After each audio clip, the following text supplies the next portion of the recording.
Removing heat from a design is critical to its performance, like the electronics enclosure in this underwater mobile power generator.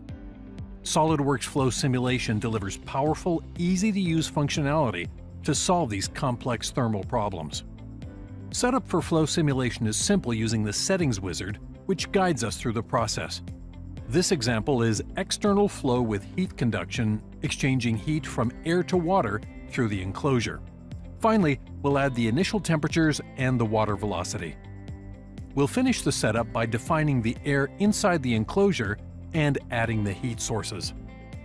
After running the simulation, we can quickly identify the locations with high heat transfer into the water. Flow trajectories make it easy to visualize both the internal airflow and external water flow with corresponding temperatures. With the new flux plot, users receive graphical feedback from the heat source to its removal.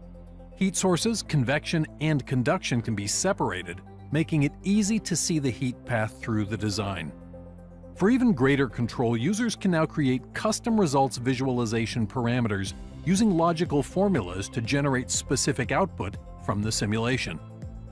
With SolidWorks Flow Simulation, it's easy to visualize and solve your thermal design requirements.